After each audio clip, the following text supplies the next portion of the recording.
Sunt Oana Drăgulinescu, fondator Muzeul Abandonului și ghidul vostru prin acest podcast în 10 episoade pe care l-am intitulat Pe urmele abandonului.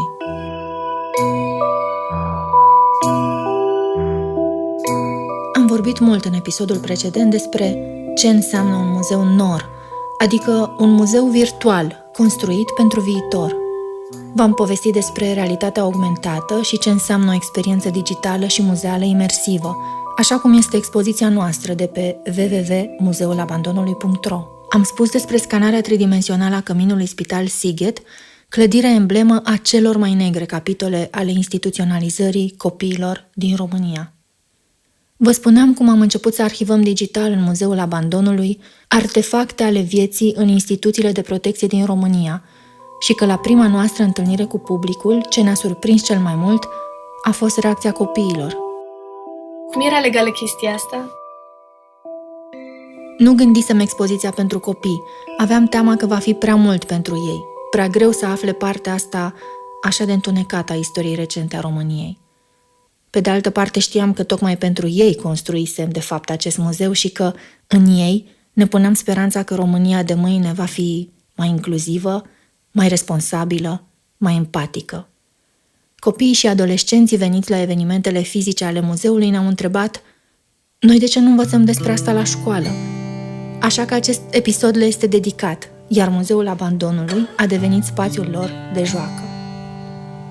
Nu știu, m-a trecut un fior peste spinare, nu știu.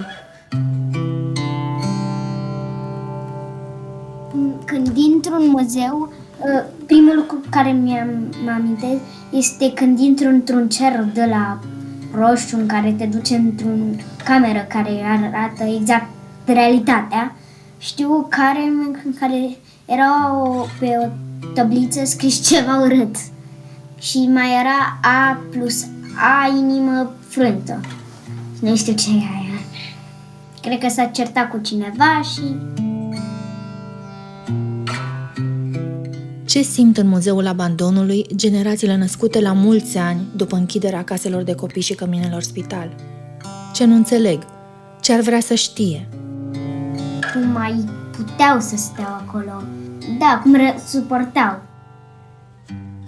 Poeta și scriitoarea Anca Mizumski, psiholog și cercetător al complicatelor moșteniri emoționale transgeneraționale, spune că avem nevoie să dăm în permanență un sens lucrurilor care ni se întâmplă.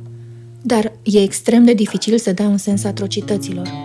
Când un grup de oameni trece printr-o traumă prelungită, efectul este de izolare, fragmentare și segmentare a personalității celor care au fost afectați. Întreaga Românie era căminul de la Sighet. Oamenii aia erau la fel de prizonieri ca și acei copii. Pentru că nu vedeau niciun fel sfârșitul acelei societăți. Adică gândește-te că erau deținuți într-o dictatură. Faptul că puteau să meargă de pe strada A pe strada B nu înseamnă mare lucru, pentru că nu puteau să iasă din țară, trăiau în 2 ore de lumină pe zi, nu aveau ce mânca, era întuneric. Crezi că mai aveau resurse să facă ceva pentru cei 700 de copii din leagănul ăla? Foarte greu să judece o dictatură din afara ei. Supraviețuirea ține foarte mult de soluții individuale în momentele astea de criză extrem. Ți era frică, pur și simplu. Să vorbești la tine în casă, vorbeai în șoaptă. Pot eu să judec acum? Când trăiești într-o astfel de dictatură, cel mai tare nu te chinuie foamea sau frigul. Te chinuie absurdul. Faptul că nu are niciun sens ce se întâmplă. Și este foarte greu să găsești resurse, să lupți cu un asemenea absurd. Ești pur și simplu copleșit.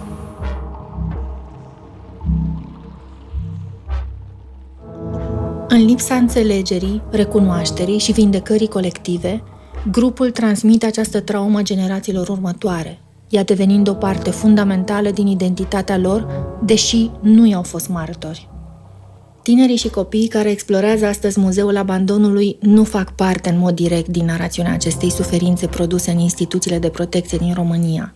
Dar pentru că nu avem încă o narațiune colectivă coerentă asupra acestui trecut, pentru că nu au existat încă recunoaștere, scuze și vindecare la nivelul profund al societății, ducem această poveste ascunsă cu noi, ca pe o fantomă, și o transmitem mai departe, fără să o înțelegem.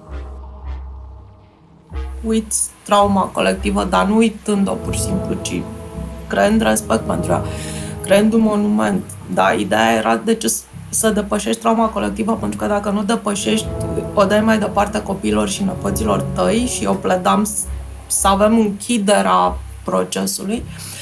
Deși istoria omenirii este o istorie a războaielor, curzimii, violurilor și măcelurilor și cu cât un lider a omorât mai mulți oameni, a avut un loc mai larg în istorie, din fericire, noi nu transmitem numai trauma colectivă, ci transmitem și reziliența. Trauma transgenerațională poate fi oprită la nivel individual, spune Anca Mizumski. Când o recunoști, o înțelegi, o onorezi ca suferința celor dinaintea ta și ai puterea să spui stop, nu mi-aparține, nu o voi da mai departe. La nivelul societății, transmiterea dezumanizării cu care am tratat sute de mii de copii poate fi oprită abia după ce îi vom fi dat un sens și vom încheia doliul confuz și prelung al acestei etape. În acest episod mergem pe urmele abandonului, ghidați de mintea copiilor care încearcă să dea un sens acestei povești covârșitoare. E tot istorie, dar o istorie mai nouă. Eu credeam că expozițiile sunt cu lucrări, cu artă, nu cu chestii cu ce era în muzeu. Nu știu, era senzația asta de ireal, că până la urmă m-am plimbat prin trecut oarecum și apoi m-am întors la viața de zi cu zi, unde orfelinatele sunt mai decente, dar totuși ce am văzut a fost un lucru real, care s-a întâmplat cu adevărat. I-am propus scenaristei noastre, Ana Maria Ciobanu, să ia câțiva copii la întrebări despre experiența lor în călătoria pe urmele abandonului după ce au explorat expoziția noastră de realitate virtuală dedicată Căminului Spital de la Sighet. Pare ca un film sau pare real? Păi ca o reprezentare a unui loc real. Începem cu Nora, 8 ani, și Pavel, 10 ani, copiii Ioanei Călinescu, cofondator Muzeul Abandonului. Am stat și amândoi l-am vizitat pe toți. Astăzi m-am uitat un pic și am găsit cei 2 ursuleți deasupra ușii. Aia era ultima chestie. Multe hârtiuțe ieșeau din pământ și se duceau așa. Multe desene făcute de copii. Primul lucru mi-amintesc când veneau hârtiile înspre mine. M-ar fi că trec prin mine. Și cum v-ați simțit după? Adică când v-ați dat ochelarii jos, care au fost primele lucruri pe care le-ați spus? Ne-am simțit informați. Ai șansa de a te informa despre cum trăiau copiii în acel an. Dacă v-ați întâlni cu un personaj al muzeului, cu una dintre persoanele pe care le-ați văzut povestindu-și viața de acolo, oare ce întrebări ați avea la care nu v-a răspuns muzeul? Ce ați vrea să știți de la cineva pe care l-ați întâlnit virtual momentan? Cam, nu știu, cum era să dormi acolo, dacă pur și simplu se stingeau luminile și atât și toată lumea se arunca în pat și după aia se culcau sau... Asta zic, da. Dacă într-o cameră cu 10 copii cineva le citea o poveste. Dar pur și simplu se stingeau luminile și ori stătea cineva cu ei și aștepta să adormă, ori îi lăsa acolo. Eu l-aș întreba prima dată cum a fost trăiește acolo. Adică ce a simțit când a stat acolo și chestii de genul. Știm că copiii se duceau acolo pentru că erau aduși de părinții acolo, deoarece părinții nu știau că e un loc atât de îngrozitor acolo. Și cam asta e. Că dacă știau părinții, nu mă gândesc că și-ar fi trimis copiii acolo. Cine credeți că îi păcălea în felul ăsta? Păi nu știu, mă gândesc că arăta bine pe din afară. Intuiția copiilor este corectă. O auziți pe Ileana Cirț, fost asistent social care a contribuit la închiderea căminelor spital din România, povestind întâlnirea cu una dintre mamele care și-au lăsat copiii într-un astfel de loc, convinse de sistem că este pentru binele lor. Copilul ei avea dificultăți de dezvoltare mentală. Femeia avea mai mulți copii acasă și în sătucul ei, din nordul țării, nimeni nu știa să-i spună ce trebuie să facă pentru acest copil. Dar i-au spus că sunt mulți doctori și specialiști acolo unde îl va duce, la orfelinat. Femeia a fost convinsă că face ceva bun pentru copilul ei. Și apoi am mers la mama lui acasă și mi-a spus, păi doamnă, uite, nu înțelege și nu vorbește bine și mi-a spus de la primărie că l-om duce la școală și acolo a fi îngrijit bine și a crește un om, un bărbat și apoi a venit și m-a ajutat acasă și apoi mi-a spus cât de dificil este să circule de la 150 de kilometri distanță, cât de multe autobuze trebuia să schimbe și cum era greu, nu avea unde să doarmă peste noapte și îl vizita, dar foarte rar din cauza asta. Și apoi când i-am povestit de fapt ce se întâmpla acolo, a rămas și ea șocată, săracă, și a zis, uite, eu am crezut că îi fac un bine, am crezut că îl ajut. Mereu mi s-a spus, în regulă, e bine, lasă-l aici că o să crească frumos. Cred că se simțeau ca niște frați pentru că nu aveau alți frați sau dacă îi abandona pe doi direct, dacă erau frați sau ceva. Și eu în locul lor, dacă ar fi, aș face un fel de test, nu ca să văd sau să-mi abandonez, dar l-aș lăsa acolo și m-aș uita pe geam să văd ce se întâmplă. Și dacă el iau înapoi. Am văzut totul, mă duc la stat și le spun și gata, s-a distrus locul. Și nu știu care erau pedepsele când spărgeau geamul. Nu știu, poate nu le dădea să mănânce o săptămână sau... Și mă gândeam dacă, să spunem că erau 10 asistente. Erau 10 camere așa moderne în care erau ele? Dacă ele aveau birouri mai mișto decât camerele copiilor? Da. Adică birou, o cameră ca acum, ceva de genul. O casă, o cameră normală. Noaptea îi lăsau să doarmă, ei se duceau acasă de dimineață. Cred că n-aveau unde să se ducă sau putea să facă într-un fel. Să facă un plan de evadare și după să iasă noaptea pe geam, spărgându-l ceva de genul, că nu sunt doamnele, după să caute disperați primăria, poliția și să le spună tot și după cine a făcut acel loc la închisoare și gata. Și copiii o să fie îngrijiți tare de la stat și până îi vrea cineva. Și nu știu dacă oamenii de acolo știau și cum au avut permisiunea, adică nu știu cum nu știau, adică tu trebuie să ceri permisiunea înainte să faci un loc.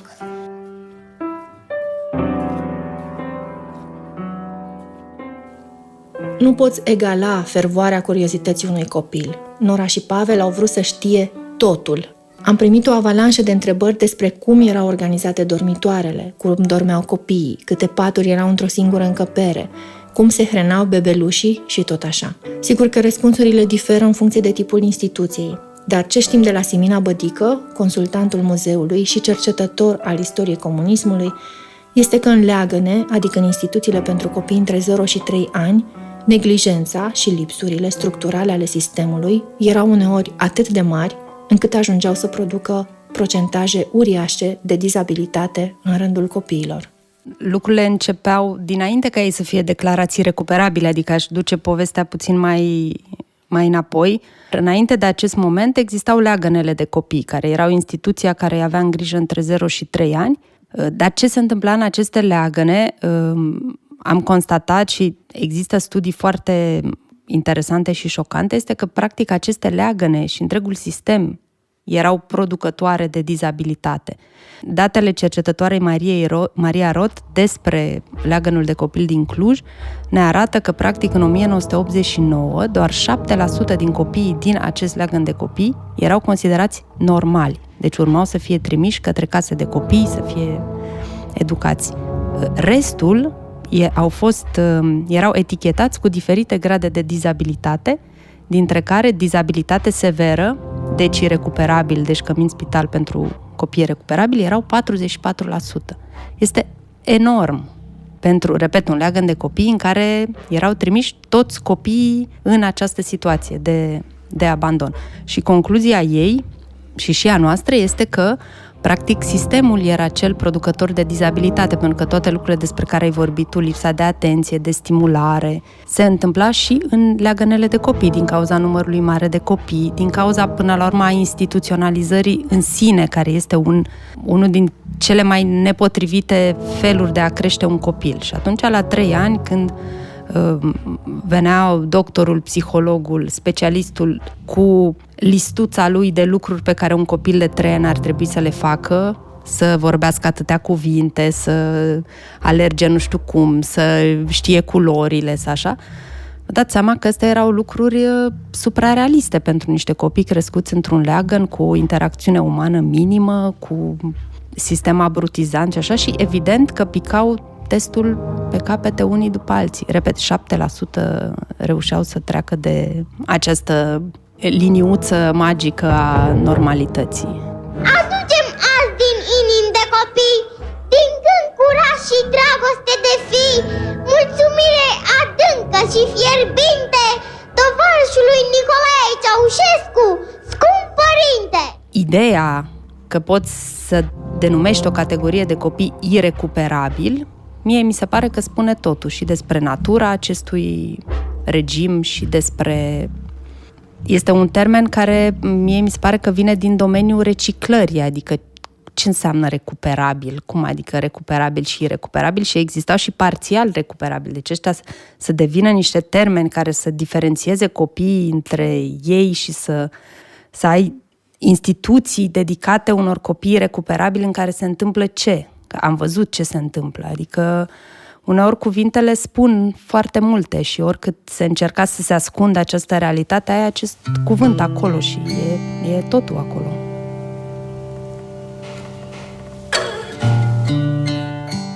Am o întrebare care nu cred că e utilă, dar aș vrea să știu. Nu știu dacă paturile erau într-o cameră mare toate sau erau în camere diferite, adică câte 3-4 paturi în fiecare cameră. Sau era o cameră mare în care erau toate paturile așa aliniate. Și bebelușii mici cum mâncau? Că trebuia să le facă 2 feluri de mâncare, că nu știu cum aveau cum să mănânce bebeluși ceva de copil mare, adică ei nici n-au dinții formați.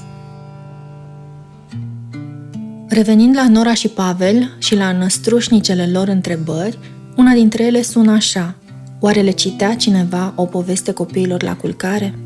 Avem multe de învățat de la copii și de la felul în care mintea lor navighează prin orice realitate, chiar și cea unui muzeu virtual. De la Smaranda Iordan, care are 13 ani, am descoperit, de exemplu, că Muzeul Abandonului poate umple golurile de care ai nevoie pentru a prinde o glumă din serialul Friends. E o scenă când cineva face o glumă la adresa orfelinatelor din România la vremea aceea, care erau în 1990, pe acolo. Și nu mi s-a părut ceva neapărat haios, știind cum erau orfelinatele. The other day I was watching 60 Minutes and there was this piece on these orphans in Romania who have been so neglected that they're incapable of love.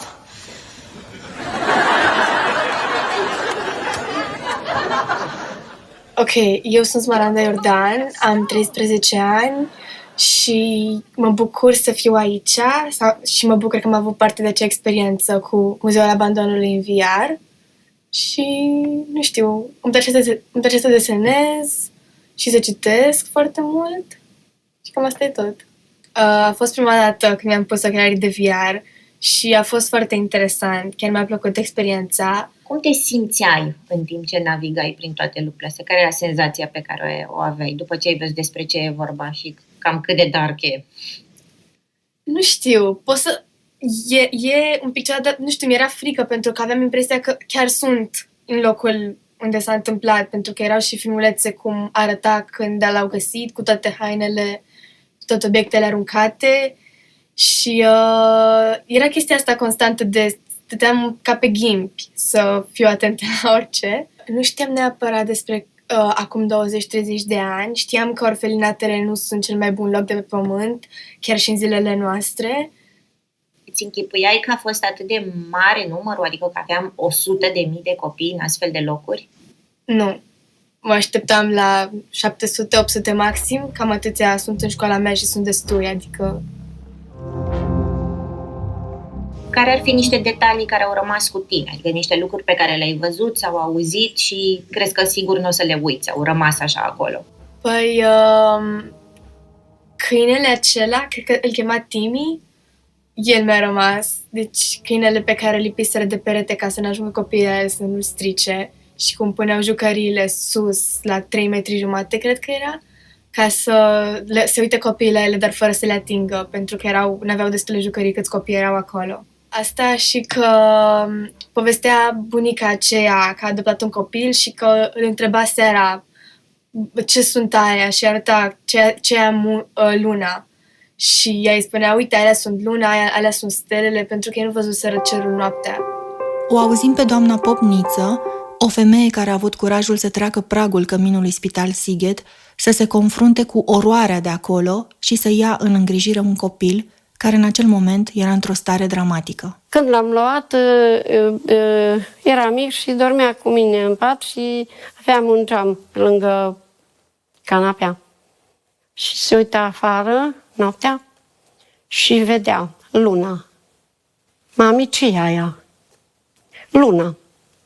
Ioi, luna, zicea. Apoi vedea stelele. Mami, alea ce sunt? Stelele. Vă dați seama că ei nu au ieșit afară, ei nu au văzut lună, stele, soare, nimic. Nimic. Apoi, stelele, tot într-una zicea stelele. Nu prea pot să procesez informația asta, adică mi se pare destul de necrezut tot și totuși s-a întâmplat.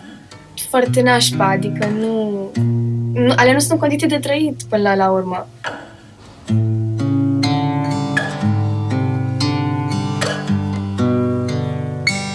Pentru Smaranda a fost șocant să se gândească la 10 sau sute de mii de copii instituționalizați. Mintea ei de copil cuprindea un număr care ar încăpea într-o școală, nu un fenomen care cuprinsese de fapt întreaga Românie. Ne ajută toți Mina Bădică să înțelegem cum sistemul comunist a ajuns să construiască și o industrie a instituționalizării, care să acopere fluxul uriaș de copii abandonați din pricina sărăciei, a lipsei contracepției, a dizabilităților privite de societatea de atunci ca un secret care trebuia ascuns. Decretul de interzicere a avortului a fost o măsură total antisocialistă și anticomunistă, chiar dacă pentru noi români interzicerea avortului a devenit acum aproape un element definitoriu al perioadei comuniste, îl asociem cu comunistul. În principiu, țările socialiste sunt printre primele care au legalizat avortul, primele țări care au dat drepturi femeilor mult mai largi decât țările așa numite capitaliste. De aceea, interzicerea avortului în 1966 a fost realmente un șoc pentru România, în primul rând, dar și în blocul socialist, unde avortul și contracepția, de fapt, a continuat să fie un drept al femeii, un drept obținut cu greu. Vreau să încep prin a spune asta, că măsura în sine este ceva care practic a semnalat schimbarea de direcție a regimului comunist din România, dintr-un regim care încearcă să aducă toată populația la un nivel minim de drepturi sociale, să spun, de viață, de muncă, de locuință, la sfârșitul anilor 60 suntem într-un moment în care lucrurile se întorc aproape cu 180 de grade. Avortul este interzis, iar Ceaușescu intră pe o pantă naționalistă până la urmă. La sosirea în incinta Palatului Marii Adunări Naționale, tovarășul Nicolae Ceaușescu, tovarășa Elena Ceaușescu, ceilalți tovarăși din conducerea de partid și de stat au fost întâmpinați cu sentimentele de înaltă prețuire, de adâncă recunoștință și dragoste fierbinte cu care întregul nostru popor îl înconjoară pe secretarul general al partidului, cel mai iubit fiu al națiunii. Românii trebuie să fie cât mai mulți, cei mai buni, cei mai frumoși, nu există probleme, nu există dizabilitate, nu există copii care nu corespund românului perfect care va duce țara și regimul mai departe. Totul este colectiv, totul este dictat de sus, totul este minunat, glorios, trăim într-o epocă de aur. Nu mai avem probleme, toate problemele noastre s-au rezolvat, deci nimeni nu mai poate să semnaleze vreo problemă, pentru că semnalarea unei probleme este antisistem și deci este un atac la adresa țării și a sistemului și totul devine o bufonerie din asta în spatele căruia mor oameni și copii și femei. Ați auzit de la Simina și un posibil răspuns pentru întrebările care ne-au fost adresate de copiii sau tinerii care navighează prin muzeul abandonului. De ce nu spunea nimeni ce se întâmplă în instituții? Nu vedeau? Nu știau? Sau ideologia național-socialistă ne otrăvise atât de profund? Felul în care aceste două sisteme s-au apropiat și nu întâmplător vorbeam de naționalismul exacerbat din ultimele decenii comuniste, practic comunismul românesc s-a transformat într-un socialism național, adică un național-socialist, ceea ce până la urmă este definiția nazismului. Nazismul este național-socialism, de acolo vine termenul, cuvântul. Partidul nazist era Partidul Național Socialist, asta e prescurtarea. Ce înseamnă național-socialism? Adică înseamnă socialismul pe care îl știm, cu centralizare, cu totul comandat de sus și așa, dar cu această componentă nouă naționalistă și, mă rog, în cazul nazismului rasială, adică o încercare de purificare a națiunii, a rasei, cum o defineau ei, și știm foarte bine cum au făcut naziștii chestia asta, inclusiv prin omorârea persoanelor cu dizabilități. A fost o parte din programul lor, făceau chestia asta pentru curățarea, pentru a curăța genele rasei de asemenea, de posibilitatea acestor degenerări despre care ei credeau că se transmit genetic. În fine, știau foarte puține la vremea aia despre cum se transmit trăsăturile genetic și apoi vii în România în perioada lui Ceaușescu și încep să vezi același lucru, aceeași ideologie a unui român sănătos și curat și, din nou, fără probleme, fără boli, fără dizabilități, fără nevoie de contracepție, capabil să crească și copii și să muncească și să meargă și la manifestații să-i cânte osanale lui Ceaușescu. Să revenim la copiii noștri. A nu-i răsfăța înseamnă a nu ceda, noi ca părinți, tuturor capriciilor lor. A nu ne lăsa impresionați de plânsul lor uneori fără rost și care este nimic altceva decât o urmare a răsfățului. Greșesc acei părinți care în momentul în care aud copiii plângând îi iau în brațe și îi plimbă ceasuri întregi prin casă. Un copil cu un program normal de viață, un copil cu un program ordonat de viață, este un copil fericit și trebuie să fie un copil fericit. Și nu are voie să plângă pentru că trebuințele lui imediate îi sunt satisfăcute. Ar fi atât de interesant, adică ar face învățatul mult mai friendly pentru toată lumea. De exemplu, copiii din casa mea nu prea suportă școala nimeni. Iar dacă am putea de exemplu la istorie, dacă am putea să vedem cum arătau casele în primul război mondial sau cum se luptau oamenii în război, cum arătau tranșele, toate lucrurile astea vii, ar face lucrurile mult mai interesante și ar fi mai ușor să învățăm până la urmă. Am invitat copiii să ne ghideze prin acest episod și să fie ei vocile care pun întrebările vindecătoare.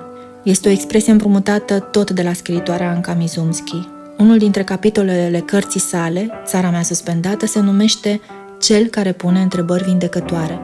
Iar eu mi l-am imaginat ca pe un fel de personaj de poveste, un înțelept al unui trib, care are acest rol comunitar, de a pune întrebările care duc la vindecare. Un copil abandonat înseamnă un copil fără familie și o viață tristă. Născuți liberi, copiilor pe care i-ați ascultat în acest episod le este greu să cuprindă cu mintea cum de nimeni nu se uita pe fereastra căminului Spital Sighet și nu vedea ce se întâmplă acolo.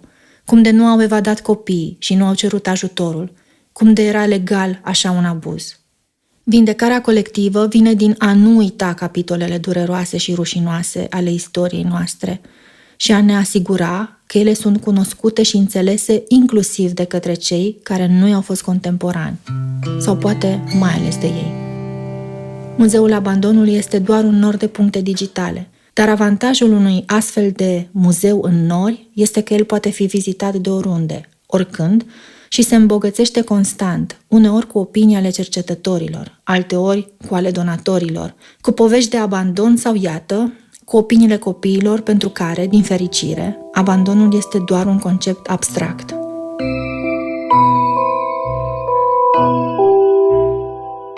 Acest podcast a fost produs de Muzeul Abandonului și finanțat de Administrația Fondului Cultural Național. De scenariu și editare sunet s-a ocupat Ana Maria Ciobanu, postprocesare sunet Mihnea Ciulei. Tema muzicală este compusă de Ion Țurcanu. Identitatea vizuală este creată de Vlad Alexandru Coruț.